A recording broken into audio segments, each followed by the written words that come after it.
The audition number pinned to my chest did not have my name on it. That was the first sign. Not the broken zipper on my garment bag, not the missing music file, not the way every dancer in the hallway suddenly looked away when I asked why my name had disappeared from the call sheet. The number was the first thing I could hold in my hand and prove was wrong. It said 47, Gia Morrow.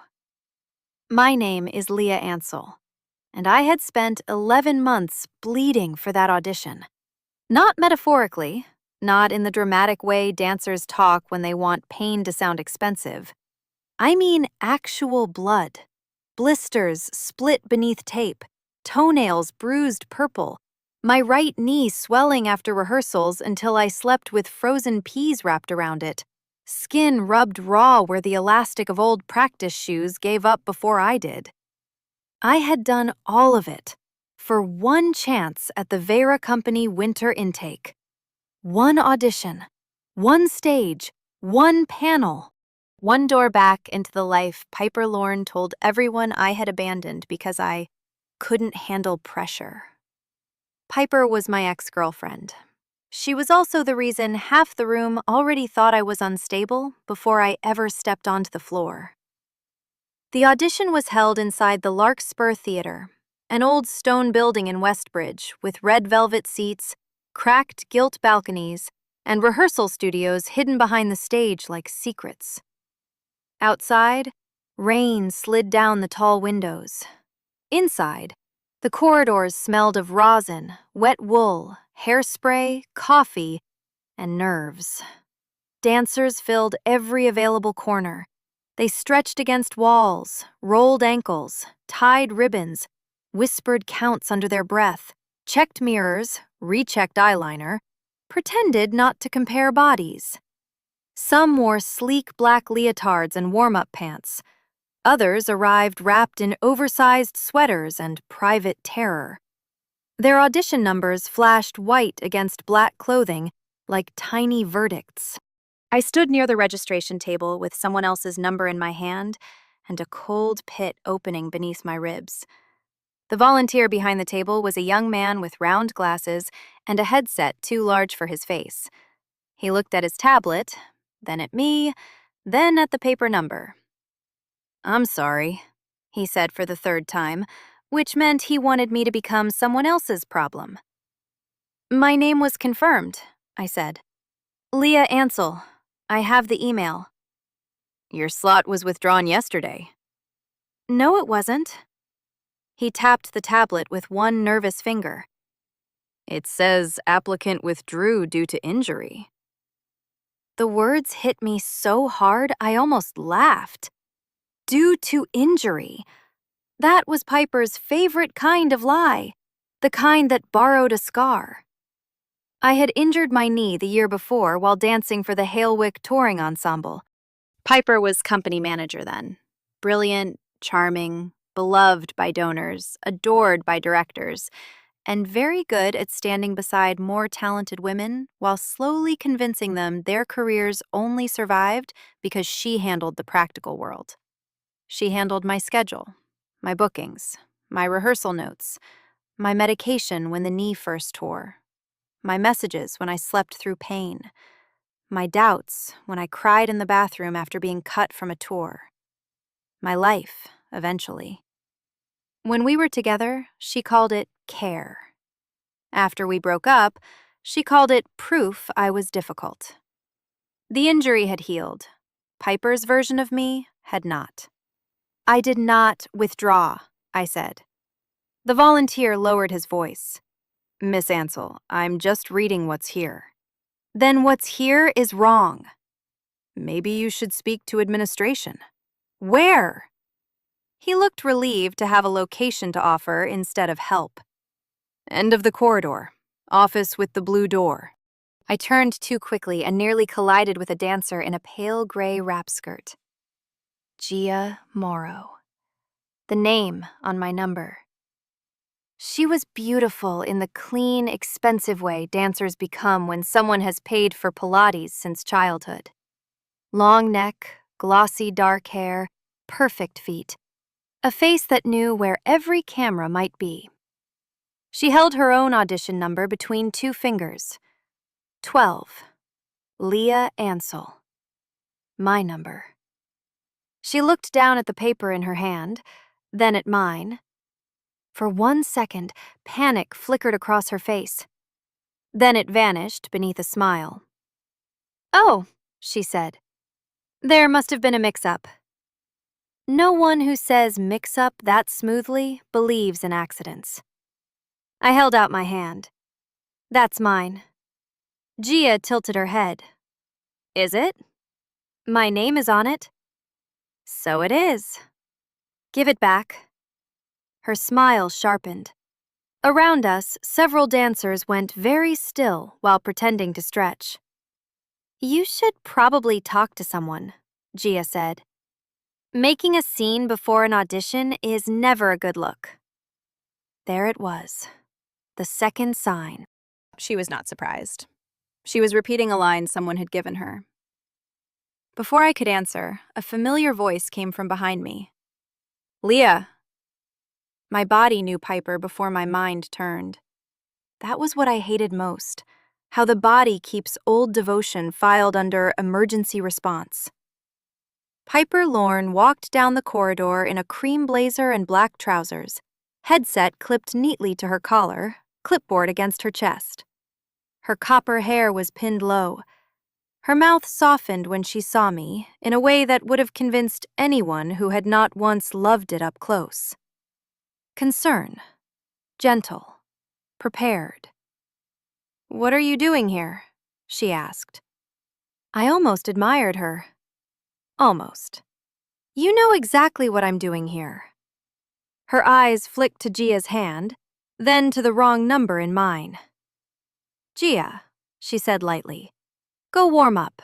I'll handle this." Gia hesitated. Piper's smile did not move. Gia left, with my number. I stepped after her. Piper caught my wrist. Not hard, not enough for anyone watching to call it restraint. Just enough to remind my body of every time she had stopped me in hallways, dressing rooms, hotel lobbies, restaurant bathrooms, after I began to say things she did not want heard. I pulled my arm free. "Don't touch me." Her face changed into hurt so quickly, it was almost beautiful. A dancer nearby looked over. Good. An audience. Piper loved an audience. "I'm trying to help you," she said softly. "No, you withdrew my audition." "I did not." "Then why does registration say I withdrew due to injury?" Her eyes lowered for 1 perfect second. Leah. That was all. My name, shaped like pity. "You said yourself last month your knee still locks when you push too hard." "I said it was stiff after a double shift." "You were limping." "I worked 12 hours teaching children how to pirouette without falling into mirrors." Her voice dropped. "You always do this." The hallway seemed to narrow. "Do what?" "Turn concern into an attack." I felt the old confusion rise, automatic and sickening. Maybe I had been sharp. Maybe I had sounded unstable. Maybe everyone could see me unraveling. Then I looked at the wrong number in my hand. 47. Gia Morrow. A fact. Facts are anchors when people train you to drown in tone. "You gave my slot to Gia." Piper's mouth tightened. "Gia is prepared. So am I." "You're not." The words came clean. Too clean. For a moment, there was no soft concern, no gentle ex, no wounded helper. Just Piper, tired of pretending she had not already decided the room would believe her. Then the mask returned. "Leah, please, not here." "Where then? In private? So you can tell me I remembered it wrong?" Her eyes flashed. There. The third sign. I had hit something true. The Blue Door office was crowded with staff, clipboards, coffee cups, and panic disguised as organization. Piper entered before me, of course. She always preferred entering rooms first so she could set the temperature. A woman with silver hair and a headset looked up from a laptop. Problem? Piper sighed as if the problem had followed her in against medical advice. Leah Ansel arrived despite withdrawing her application yesterday. There seems to be confusion about her status. I did not withdraw, I said. The silver-haired woman looked at me, then at Piper. The withdrawal came from the applicant email. My stomach dropped. What? She turned the laptop slightly. Email received yesterday at 6:14 p.m. It states that due to ongoing me instability, you regretfully withdraw from consideration. The wording was polished. Too polished. I knew immediately who had written it. I didn't send that. Piper inhaled gently. Leah, don't. The woman's eyes sharpened with annoyance. Miss Ansel, if you are claiming account compromise, that is a separate matter. We have an audition schedule running. My music file is also missing, I said. The woman checked another screen. Your file was removed with the withdrawal. My number is on another dancer. We reassigned the slot. To Gia Morrow. Yes. Who trains at Piper's studio. Piper laughed once, softly. She takes open class where many professionals train. And you manage her submissions now? Piper's eyes went cold. The silver-haired woman looked from me to Piper again. This time, uncertainty entered her face. Too late to save me. Early enough to frighten Piper. I reached for my phone. I'll show you the confirmation email. My phone was not in my pocket. My stomach turned. I searched my jacket, my dance bag, the side pocket where I always kept it. Gone. My phone was gone. So was the USB drive clipped to the inside pocket, the drive with my backup music. No. No. I opened my bag wider. Shoes, water bottle, tape, spare tights, rosin, towel. No phone, no USB. Piper's expression softened again. Leah, she said, you left it somewhere again, didn't you? That was when I understood the full shape of it. The false withdrawal, the reassigned number, the missing music, the missing phone. Gia wearing my slot. Piper had not come to prevent a scene. She had come to watch me create one. The silver-haired woman looked impatient now. Without proof, I can't alter the schedule. I can dance without music. Solo auditions require submitted tracks. I know the piece. Rules are rules. Piper's hand touched her chest. Please don't punish the staff because you're upset. Punish, upset, staff. She was building the room plank by plank. I stepped back before I said something that would help her. Then the office door opened. Every person inside straightened. I did not know why until I turned. A woman stood in the doorway wearing black rehearsal clothes and a long charcoal wrap coat, one hand resting on a cane she clearly did not need for weakness, but used like punctuation. Her hair was black, threaded with silver, and pulled into a severe knot. Her face was angular, unsmiling, and beautiful in the way winter cliffs are beautiful when you are smart enough not to stand too close.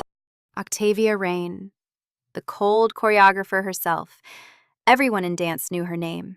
Former principal, artistic associate of Vera Company, creator of Solstice Teeth, the most viciously beautiful contemporary ballet of the last decade, famous for cutting dancers mid-combination if they performed emotion instead of movement, famous for never raising her voice because rooms lowered themselves for her. She looked at Piper, then at the silver-haired woman, then at me. "What," she asked, "is delaying my audition?" No one answered quickly enough. Piper stepped forward. "Octavia, I'm sorry. It's just a registration issue. Leah withdrew yesterday, and now—" "I asked what delayed my audition," Octavia said, "not who rehearsed the explanation." Silence. Piper's smile tightened. The silver-haired woman said, "Miss Ansell's slot was reassigned after a withdrawal email. She claims she did not send it." "Claims." Octavia repeated the word like it had an odor. Her eyes moved to me again. "What did you prepare?" My mouth went dry. "A solo variation from the Glass Orchard, then a contemporary phrase." "Music?" "Missing." "Phone?" "Missing." "Backup?" "Also missing." One of Octavia's eyebrows lifted by a fraction. A brutal fraction. "Convenient." Piper said, "That's exactly what I'm worried about. Leah has been under pressure and sometimes misplaces." Octavia turned her head slowly. Piper stopped speaking. It was magnificent. "Miss Lorne," Octavia said, "if I require a weather report on Miss Ansell's emotional climate, I will ask the nearest window." The office went dead silent. I should not have laughed. I did not. Barely. Octavia looked back at me. "Can you dance without music?" "Yes." The answer came before fear could edit it. She studied me. Not kindly, not cruelly, as if kindness and cruelty were both irrelevant to the work. "Then Studio 3. Now." Piper's face changed. "Octavia, the schedule has apparently become porous. Gia is already warming for that slot." "Then Gia can remain warm." The silver-haired woman said, "We can't just—" Octavia's gaze moved to her. The sentence died.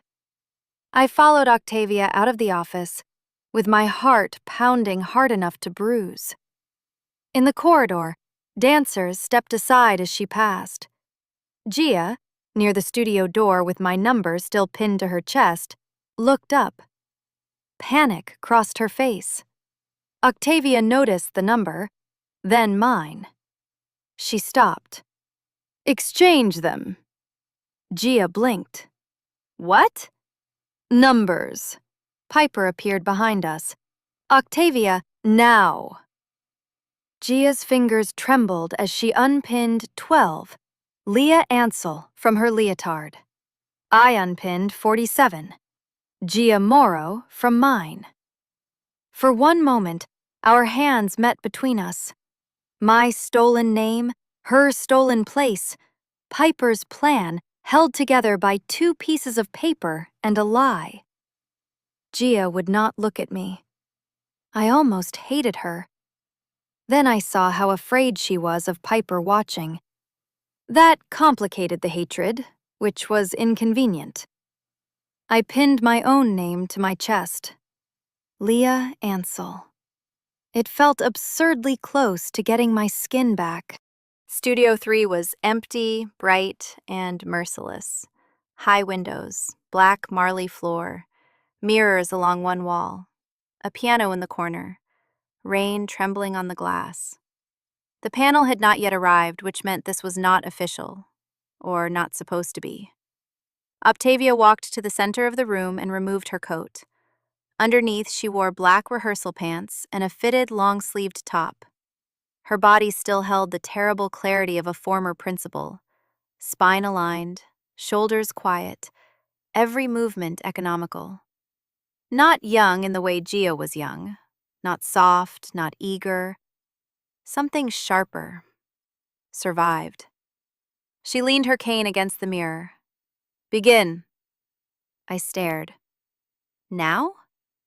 Did you prefer after your enemies finish organizing?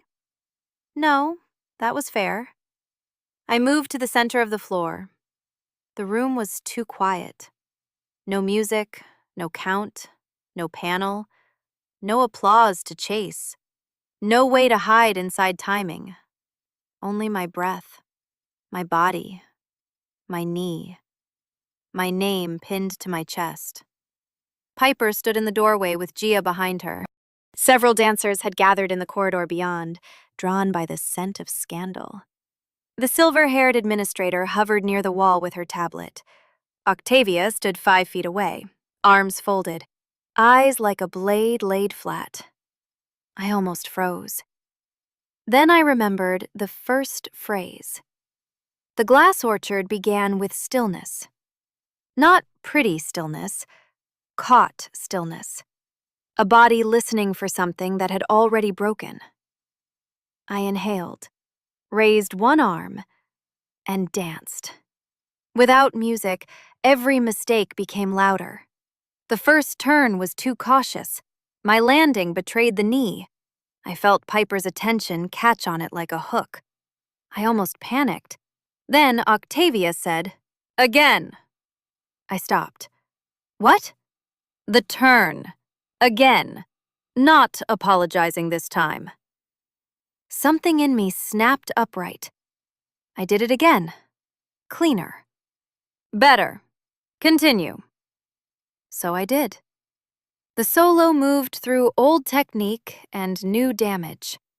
I had rewritten parts around the injury without admitting it, changed a jump into a slice of the torso, turned a traveling phrase into a spiral down and back up. Let the knee's refusal become structure instead of shame.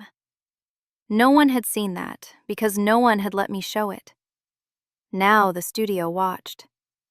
Somewhere near the door, Piper stopped breathing normally. Good. I danced the contemporary phrase next. This one was mine, built in the tiny room above the children's studio, where I taught 6-year-olds to stand tall while their parents compared fees. It was angry. Not polished angry.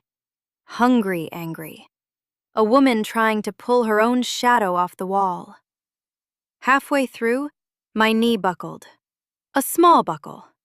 Enough. Gasps came from the doorway. I hit the floor on one hand, not because I fell, but because I chose to arrive there. That was the difference. The body can betray you. Art is what happens when you make the betrayal part of the sentence. I finished on my knees, one hand pressed flat to the floor, chest heaving, rain silvering the windows behind my reflection. Silence. Then Octavia Rain said, "There you are. Not congratulations, not beautiful. There you are." As if she had been waiting for the real dancer to stop asking permission and appear. I looked up. Her face had not softened. Her eyes had, barely, enough to ruin me.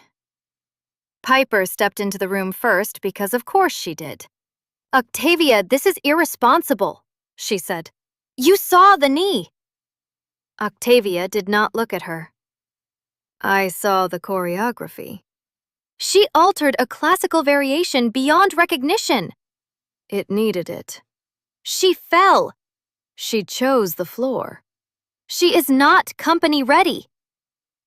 Octavia turned then. The studio seemed to turn with her. "Miss Lorne," she said, "you appear very invested in a dancer you believe unready." Piper's face went still. The administrator cleared her throat. "This still does not solve the official submission issue." "No," Octavia said. "It reveals one." She pointed toward the tablet. Pull the metadata on the withdrawal email. The administrator blinked. We don't usually begin a new habit. Piper's smile returned, brittle and bright. This is absurd. Leah has always been dramatic about missed opportunities. Ask anyone from Halewick. Octavia looked at me. Do you want to answer that? The question was unexpected. Not because I had no answer, because she gave it to me. Not spoke for me, not saved me, gave me the floor. I rose slowly. My knee trembled. My palm stung where a nail had cut skin during the floor phrase. My chest ached. But my voice held. At Halewick, Piper controlled my rehearsal schedule after my injury. She delayed physical therapy appointments when donor meetings ran late. She told directors I was emotionally reactive when I questioned why I was being cut from sections I had already learned. After we broke up, she kept access to my professional email because she said transition would be easier.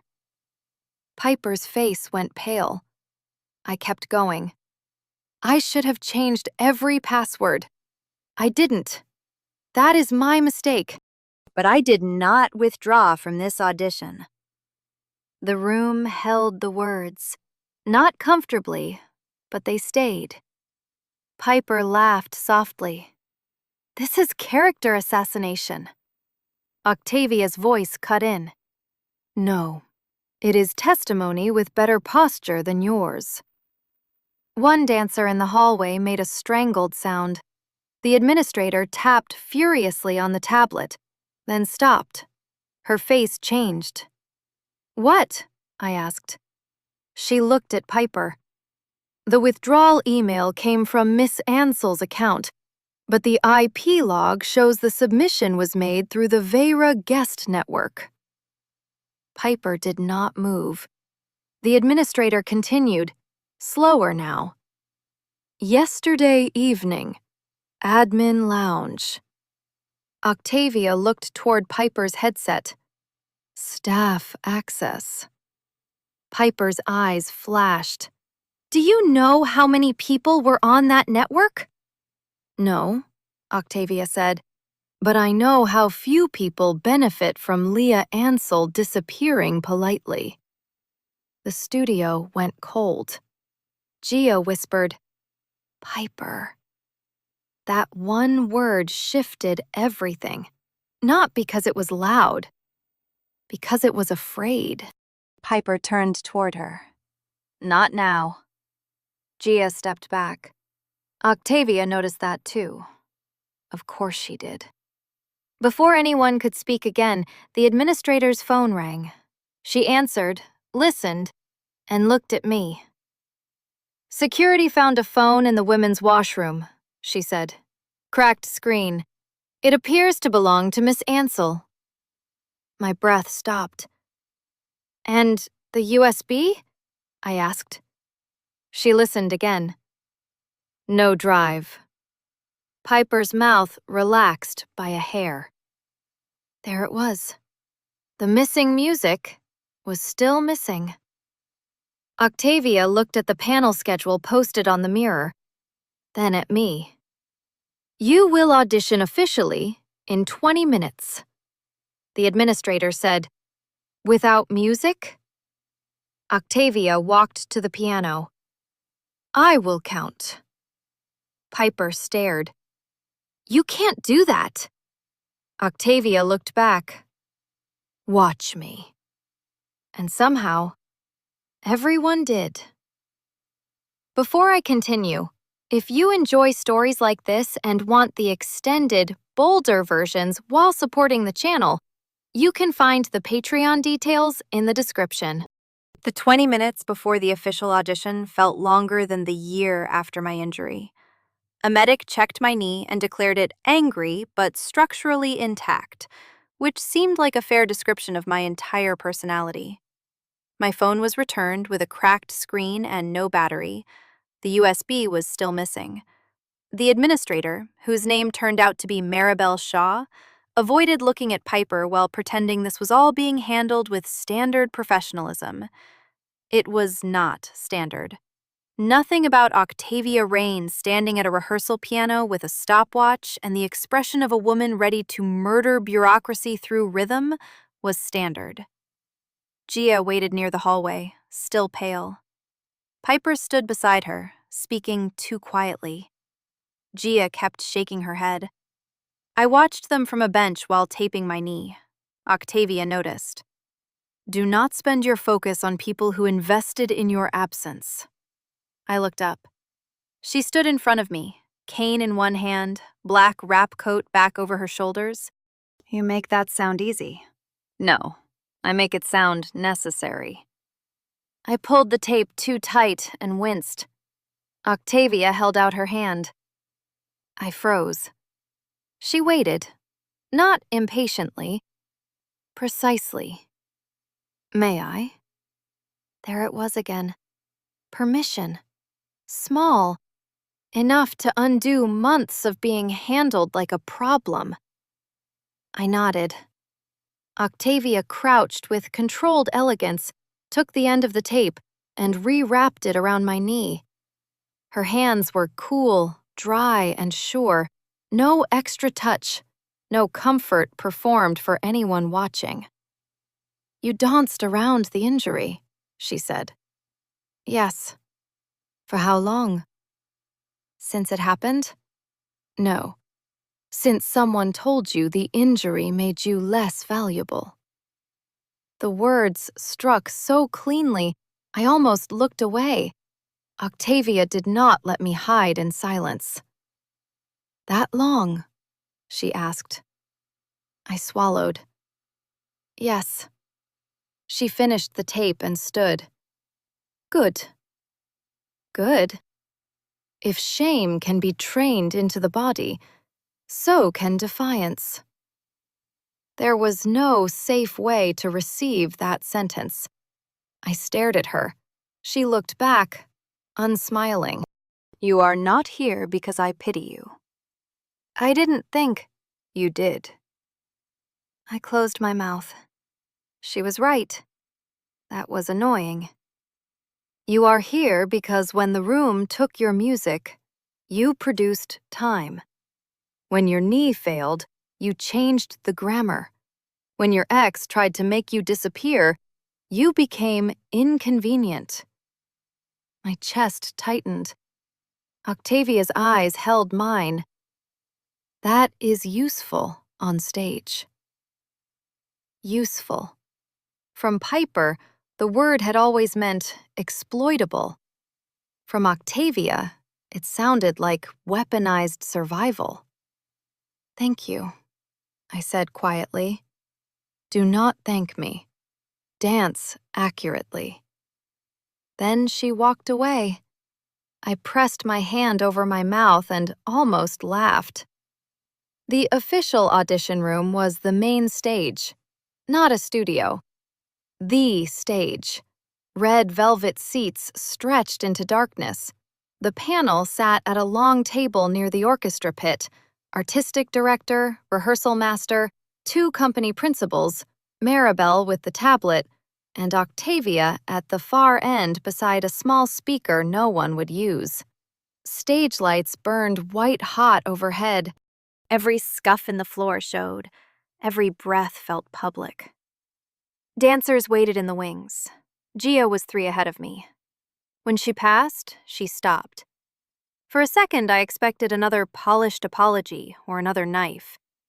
Instead, she whispered, I didn't know about the email.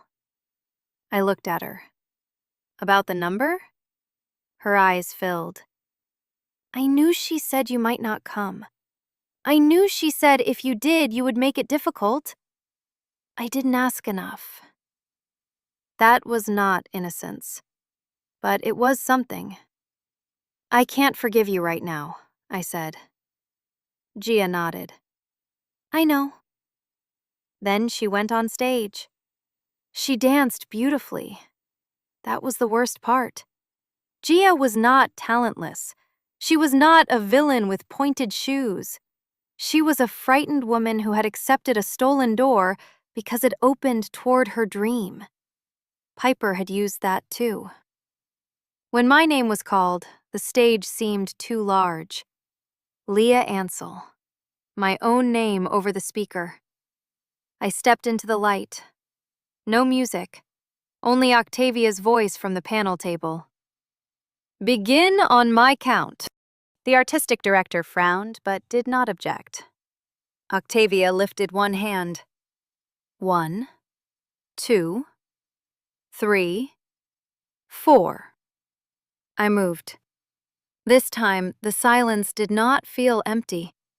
It felt like space no one could steal. Octavia counted with merciless precision.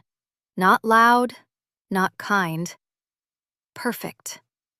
Each number landed beneath me like a plank over dark water.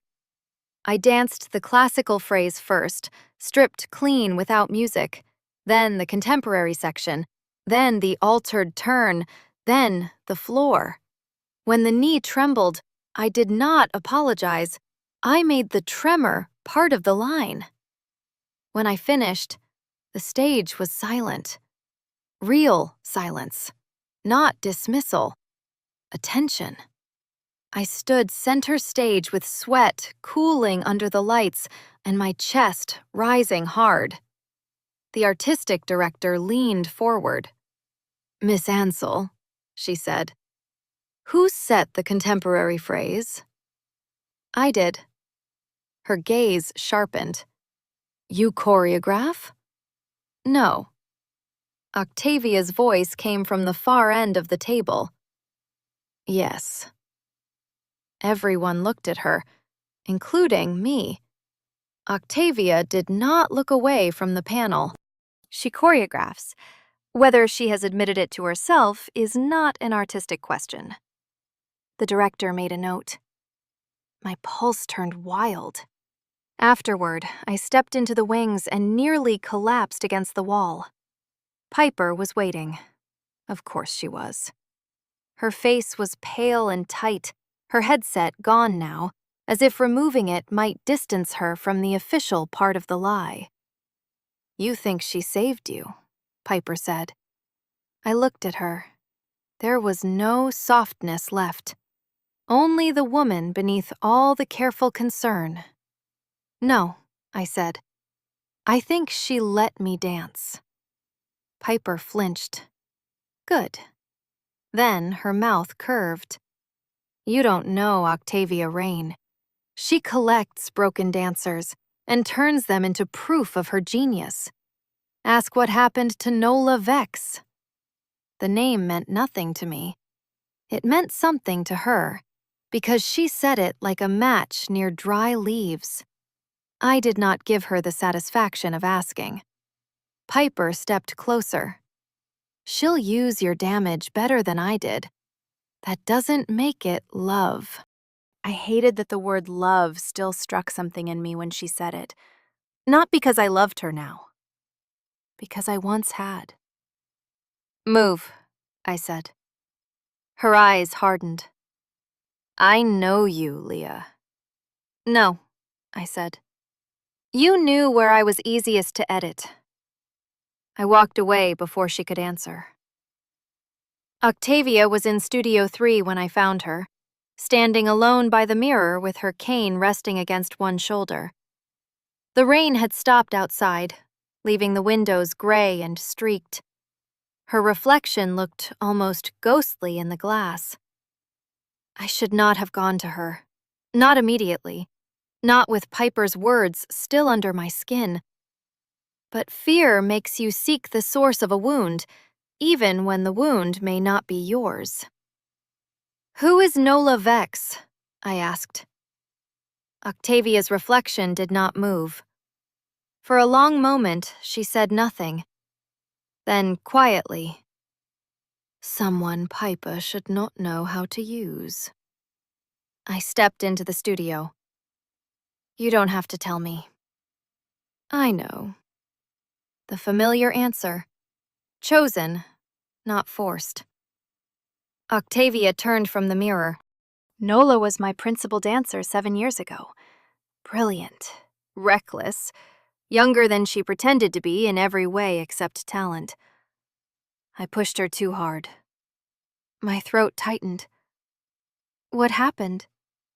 She danced through a stress fracture during final rehearsals for Solstice Teeth. I knew she was hiding pain. I did not know how much.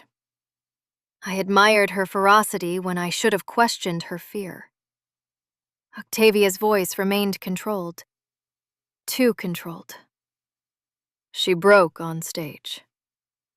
I pictured it before I could stop myself. Lights.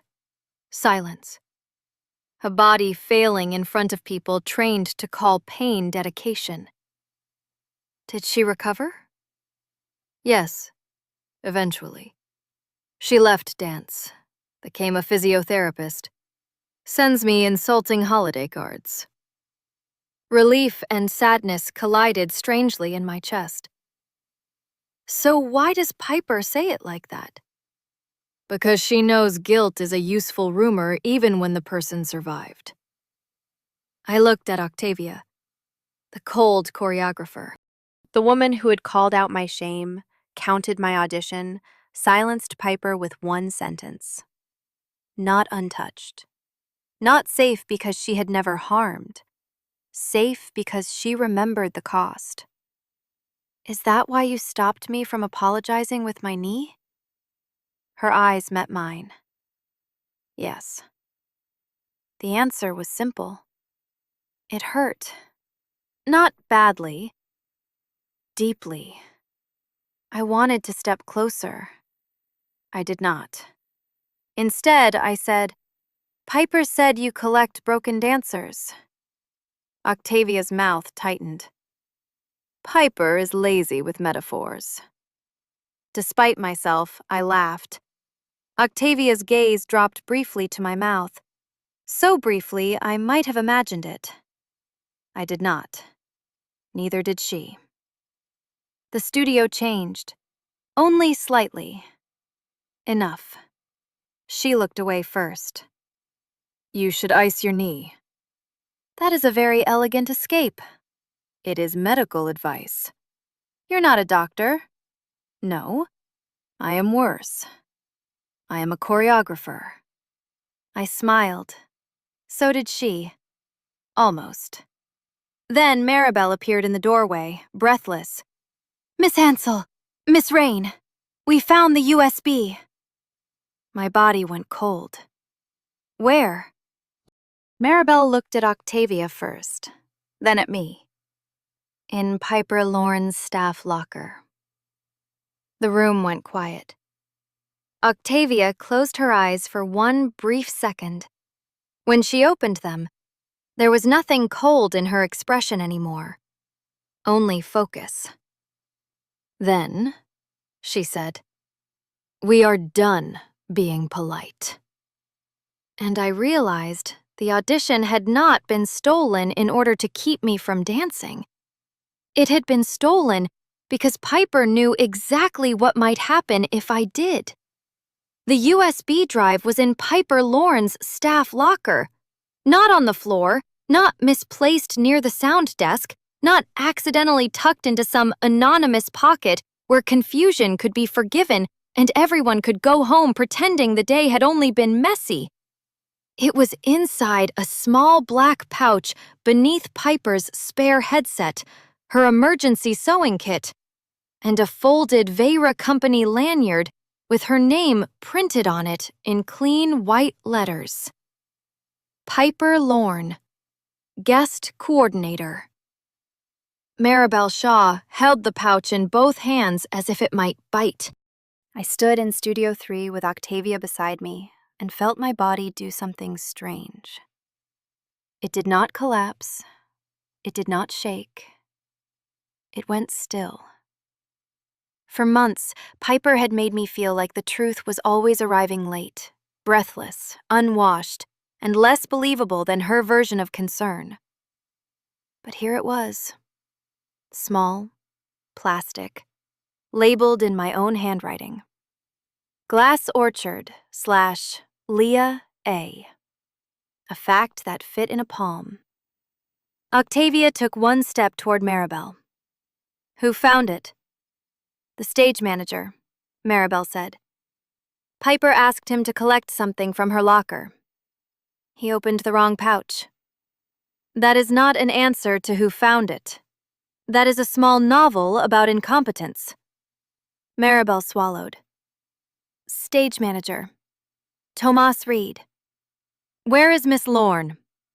In the green room. Alone? With Gia Morrow. I looked up sharply. Octavia saw.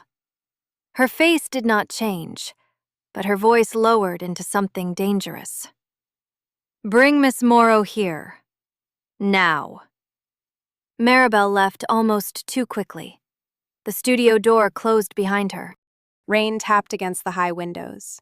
Somewhere beyond the walls, auditions continued, as if the building had not just exposed a theft in its own nervous system. I stared at the USB drive in Octavia's hand. I want to hold it. No. The answer was immediate. I looked at her. Octavia's gaze was steady. Evidence first. I know. Do you? I hated that she was right to ask. My fingers curled around the tape at my knee. No. I want to grab it and prove it's mine and throw it at her face. That is understandable. Not allowed? Not strategically elegant. Despite everything, a laugh broke through my chest. Octavia's mouth shifted by one almost invisible degree. Then she turned the drive over carefully, avoiding the connector. You marked this yourself? Yes, I always do. Why?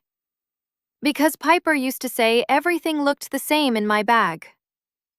The sentence sounded small after I said it. Pathetic, almost. But Octavia did not let it shrink. No, she said. I blinked. What? She used your systems against you, then mocked you for needing them. That is not a flaw in the system. My throat tightened. I looked away toward the mirror and saw myself reflected beside her. Damp hair loosening from its bun, audition number pinned to my chest, knee taped, eyes bright with anger I still did not fully trust. Beside me, Octavia Rain looked like judgment carved into a woman. Cold, severe, exact. And somehow, for the first time all day, the room did not feel like it was waiting for me to become too much. It felt like I was allowed to occupy my own outline. The studio door opened. Gia entered first. Maribel followed behind her. Gia's stage makeup had started to run at the corner of one eye. Her lips were pale. She looked younger than she had in the hallway with my number pinned to her chest. Not innocent, but young in the way fear makes everyone look unfinished. Octavia held up the pouch. Gia saw it and covered her mouth. Oh, God. Did you know the USB was in Miss Lorne's locker? Octavia asked. No. Did you know Miss Ansell's audition had been withdrawn through a false email? No. Did you know the number you wore was not yours? Gia closed her eyes. There it was, the place where truth became a choice. Yes, she whispered. Maribel inhaled sharply. Octavia did not move. I felt the answer hit me less like a slap than like a door finally opening onto a room I had already smelled burning. Gia looked at me. Her voice shook. Piper told me you might not come. She said you were injured and spiraling. She said if you did show up, I should just keep the number because the panel couldn't afford drama. You believed her. Gia flinched. I wanted to. That was worse. More honest than an excuse. More useful, too. "I'm sorry," she said. I stared at her. My anger wanted a simpler target. It wanted Gia cruel, smug, untalented, laughing behind my back. It did not want her terrified and ashamed, standing in front of me with a dream still clutched in both guilty hands. Piper had chosen well. She always did. People were easier to use when they wanted something badly enough to look away. Octavia said, "Will you put that in writing?" Gia nodded immediately. "Yes. Now." Maribel straightened. "I'll get a statement form." "No," Octavia said. "A plain page, plain language, no administrative fog." Maribel nodded and left. Gia looked at me again. "I didn't touch your phone, or the USB. I swear." "I believe you," I said. Her shoulders sagged in relief. Then I added, "That doesn't make what you did harmless." The relief vanished. "Good." "I know," she whispered. Octavia watched this with unreadable eyes. When Gia left to write the statement under Maribel's supervision, Octavia finally placed the USB in a clear plastic evidence sleeve from the office supply drawer. "You should sit," she said. "I don't want to sit." "You are limping." I am emotionally opposed to being observed accurately right now. The almost smile returned. "File a complaint." "I might." "Make sure it has metadata." I laughed. It broke halfway, but still, it was mine. The next hour happened in pieces. Piper denied everything. Of course she did. She said Gia misunderstood. She said the USB must have been placed in her locker by someone else. She said she had only accessed my email months ago with permission and never used it improperly.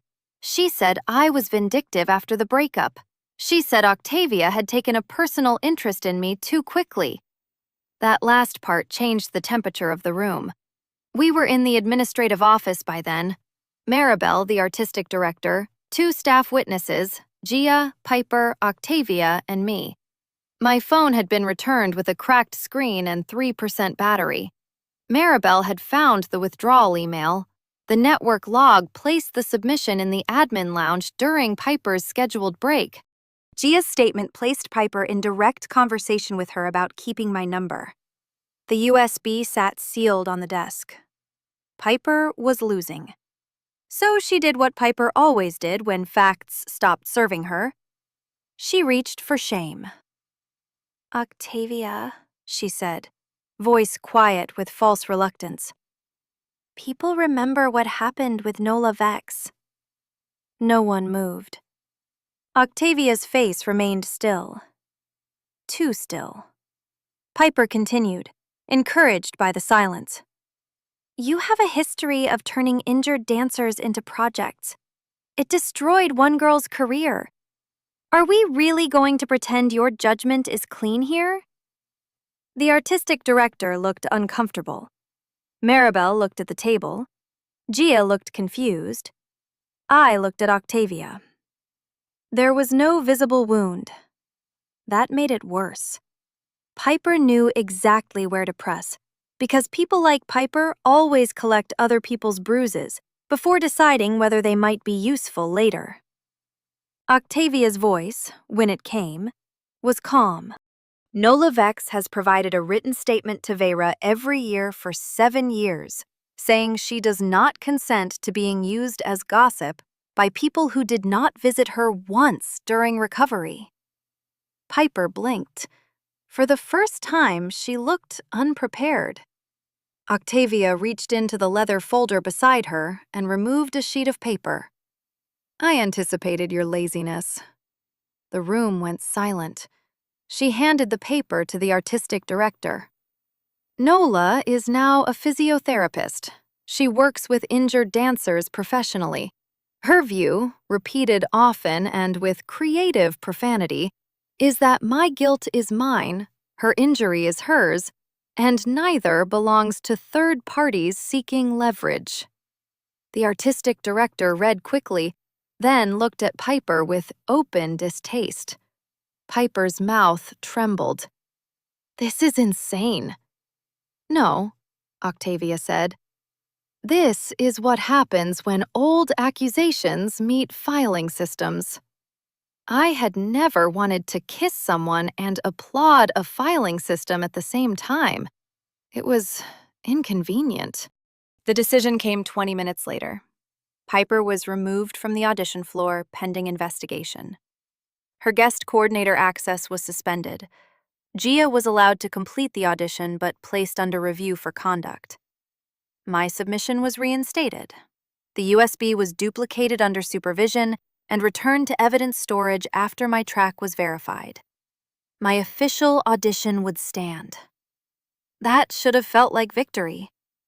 Instead, when I stepped out of the office, I walked straight into the empty costume corridor and threw up in a trash bin. Very elegant, very company ready.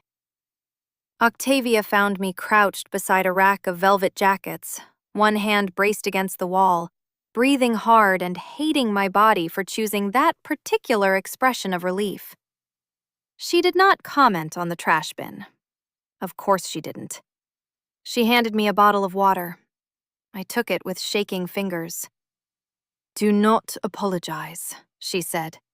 "I wasn't going to. You were arranging your mouth around it." "I hate that you notice everything."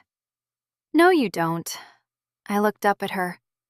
The corridor was dim, lined with costumes from old productions sealed in clear garment bags. Velvet sleeves, feathered collars, sequined bodices, ghostly tutus. In the low light, Octavia looked like she belonged to another era of discipline and pain. "You're right," I said. Her expression shifted. Barely, but I saw it. "I hate that I like it," I added. That was reckless. Too soon. Too much. I expected her to retreat into formality. She did, but not quickly enough. For 1 second, her eyes dropped to my mouth. Then she looked at the water bottle in my hand. "You are concussed by adrenaline. That isn't a medical condition. It is a choreographic one." A laugh came out of me, weak and startled. Octavia stepped back, giving me space I had not asked for but needed. "Your casting result will be posted tomorrow." "My casting result?" "Yes." "I thought this was intake." "It is." "Then why did you say casting?" Octavia's face became unreadable. "Because if the panel has eyes, they will not merely accept you into a training pool." My breath caught. What does that mean? It means drink water and stop interrogating destiny in a costume corridor. Then she walked away. I stood there with the bottle in my hand and wondered whether every conversation with Octavia Rain ended with someone feeling insulted into becoming more alive. The results were posted at noon the next day. I did not sleep.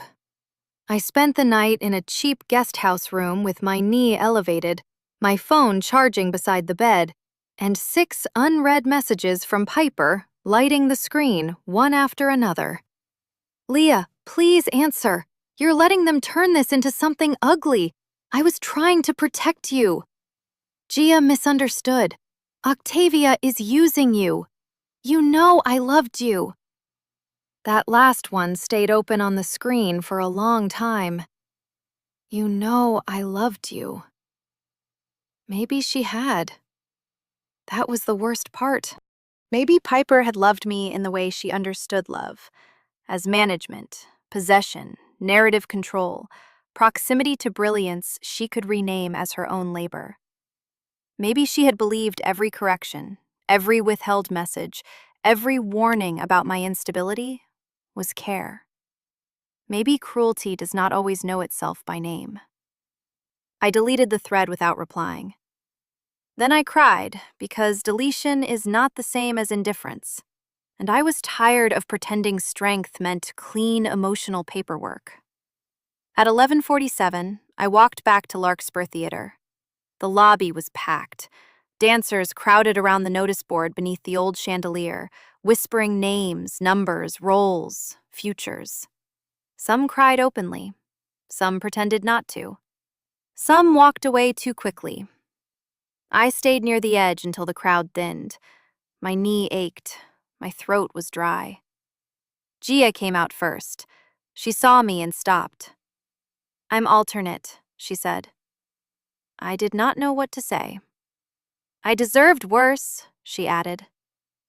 "Maybe." She nodded. Then quietly, "You're on it." My heart stumbled. "What?" Gia looked toward the board. "Not just intake." I moved past her. There, printed under Winter Project/Solstice Teeth Reconstructed, were 5 names. Mine was third. Leah Ansel, featured understudy/choreographic development track.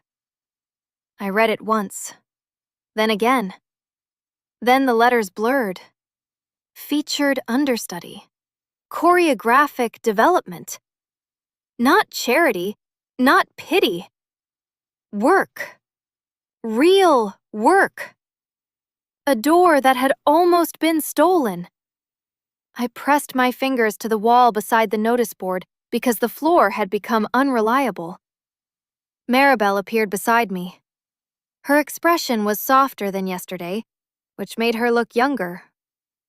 "Congratulations," she said. "Thank you. I also owe you an apology." I looked at her. Maribel swallowed. "We should have checked the withdrawal properly. We should have flagged the number reassignment. Piper was trusted because she was useful and charming. That is not an excuse." "No," I said. She nodded. "No, it isn't." That was something. Not enough to erase yesterday, but enough to mark the room differently. "Your phone access?" she asked. "Changed everything last night." "Good. And Piper?" "Removed from guest coordinator duties. Formal review. If the company has any sense, permanently." That sounds like not enough. It isn't. Yet. I appreciated the yet. Octavia was in the main auditorium, not on stage, sitting alone in the 3rd row, cane across her lap, watching the empty stage as if it had disappointed her in an interesting way. I approached slowly.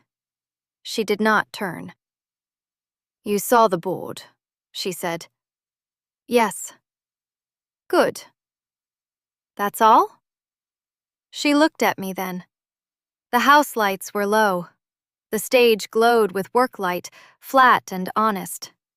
In the dimness, the silver in her hair caught like thread. "What did you expect?" she asked. "I don't know. A speech? A warning? An insult with artistic value?" "Your turnout under fatigue remains uneven." I laughed. "There it is." Her mouth moved. Almost. I sat 1 seat away from her. Not beside. 1 seat away. The distance felt deliberate from both sides. "Thank you," I said. "I told you not to thank me." "I'm ignoring that." "I noticed." "You gave me the floor." "No. You took it once nobody blocked the door." I looked at the stage. For a while, we sat in silence. Then I said, "Piper says you're using me." Octavia's hand tightened once on the cane. "You know this because you answered?" "No." I read before deleting. Good. Deleting? Not answering. I smiled faintly. You're proud. I am relieved. Pride is premature and often badly lit. A laugh slipped out of me, then faded. Are you? I asked. Using you? Yes. Octavia did not answer quickly. That made me trust the answer more when it came. I am interested in your work, she said. I am interested in what your injury taught your movement. I am interested in the anger you keep trying to make presentable. Those interests are professional. I waited. She looked at the stage. My interest in you beyond that is inconvenient, inappropriate in this context, and will remain untouched. My entire body went still. There was no softness in how she said it. That made it feel more honest. Untouched, I repeated. Yes. Because you'll be choreographing the project. Yes. And I'll be dancing in it. Yes. And because yesterday was a catastrophe. Also, yes. I looked down at my hands. I should have felt rejected. Instead, I felt respected so intensely it almost hurt. Piper had always stepped over lines and called it intimacy. Octavia named the line and stood behind it. I understand, I said. Her gaze moved to me. You do? I hate it, but yes. That did make her smile. Small, brief, devastating. Good, she said. Rehearsals began 3 days later. I learned quickly that being chosen by Octavia Rain was less like being rescued and more like being placed under a light bright enough to reveal every compromise your body had ever made. She was merciless. Not cruel. There is a difference, though dancers often confuse the two because both hurt. Cruelty wants you smaller. Mercy without honesty wants you comfortable. Octavia wanted truth from the body, even when truth limped. Again, she would say. Again after a turn collapsed. Again after a phrase became pretty instead of precise. Again when I smiled after making a mistake because Piper had trained me to charm before anyone could criticize. No ornaments, Octavia snapped once from the front of the studio. If you are afraid, be afraid. Do not put glitter on it. Everyone in the room went silent. I wanted to hate her. Instead, I tried the phrase again without smiling. It was better. Gia was in the project as an alternate. That was awkward. For 2 weeks, we barely spoke beyond counts and spacing. Then, one night after rehearsal, I found her alone in the hallway, crying quietly over one torn shoe. I considered walking past. I did not. Do you need thread? I asked. She wiped her face quickly. I'm fine. No one crying over satin is fine. A weak laugh escaped her. I sat on the floor across from her and pulled a sewing kit from my bag. She stared. You carry one? I was managed by a woman who weaponized preparedness. Now I overcorrect. Gia took the thread. For a while, she sewed badly, and I said nothing. Then she said, Piper told me you were dangerous. I looked at her. She said you made people responsible for your feelings, that you'd ruin anyone who got cast instead of you. And you believed her. I was scared you were better than me. The honesty landed flat and strange between us. I respected it more than I wanted to. I was scared you were the version of me people preferred, I said. Gia looked up. We both laughed then, not because anything was funny, because sometimes two women discover they have been placed in the same cage from opposite doors. We did not become friends overnight, but she stopped looking away. I stopped wanting her to disappear. That was a beginning. Piper did not disappear as cleanly. She sent one email to the company board accusing Octavia of favoritism and emotional manipulation. She sent another to me from a new account, attaching old rehearsal photos of us together with the subject line, "Remember who held you up." She contacted 2 donors and implied the intake process had been compromised by a personal relationship. That last email forced a formal ethics review. Octavia told me before anyone else could. We stood in Studio 3 after rehearsal, both of us sweaty, exhausted, and too aware of each other in the mirror. "The board will ask questions," she said. "About us? There is no us." The sentence hurt. She saw it. Her face tightened. "I mean, formally." "I know what you mean." "No," she said quietly. "You heard what I said." The room went still. That was the thing about Octavia. She did not allow language to hide behind intention. I turned away from the mirror. It still hurt. Yes. I expected an apology. She did not give one immediately. Instead, she said, "I will be precise next time." It was better than sorry. Maybe because Piper had used sorry like perfume, applied after damage, meant to change the air without cleaning the wound. Octavia's precision felt like repair. The ethics review lasted 8 days. 8 humiliating, careful, necessary days.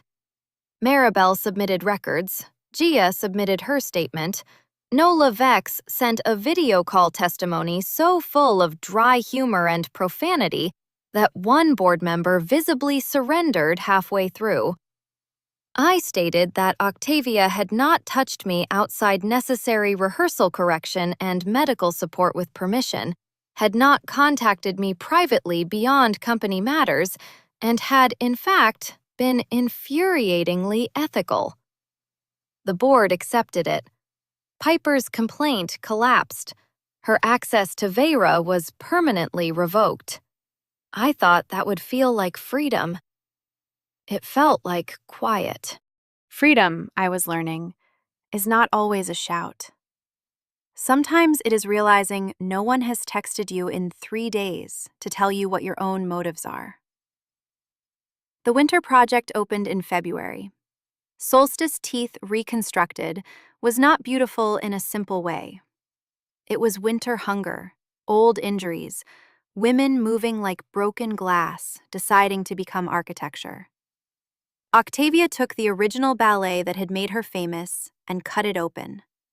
She made space for bodies with history, for altered lines, for dancers who had survived bad training, bad love, bad luck, and the industry's appetite for pretending pain is purity.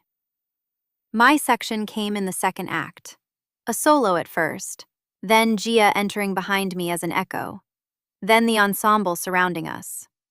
The phrase that began from my knee buckling in Studio 3 became the centerpiece. Octavia never called it mine. She also never pretended it wasn't.